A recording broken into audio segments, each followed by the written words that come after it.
Diena žiemiška savaitė puikiai tinkanti įvairioms pramogoms lauke.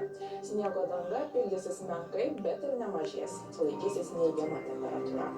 Antradienio naktį tik vietomis, o dieną didesnėje šalies dalyje pasnigs, bet vyraus nedidelis sniegas. Temperatūra naktį žemės iki 4-9, vietomis šals iki 12 laipsnių šalčio. Apniukusią dieną laikysis 3-8 laipsnių šaltis. Pietų pietryčių vėjas bus gerokai ramesnis nei pirmadienį. Trečiadienio naktį negausiai pasnigs vis dar didesnėje šalies dalyje. Šals iki 6-11, vietomis iki 14 laipsnių šalčio. Dieną nors ir bus debesuota, bet lengvai pasnyguriuos tik pavienėse vietovėse.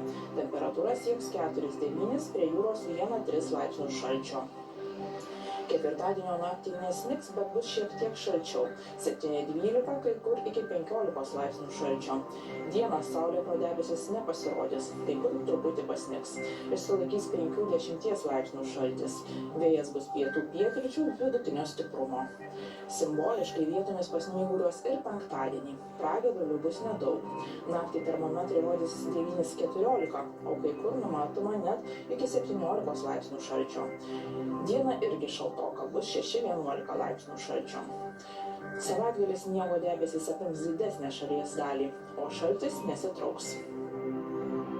Šiandien debesuota, daugelį rajonų pasnigs, vakariniuose kai kur smarkiai, vietomis pustys, plikledis, pajūryje gūsingas vėjas, bus nuo 6 iki 11, pajūryje 3-5 laipsniai šalčio. Rytoj dieną debesuota, vietomis pasnigs, kai kur plikledis, bus 0-5 laipsniai šalčio, pajūryje iki 2 šilumos.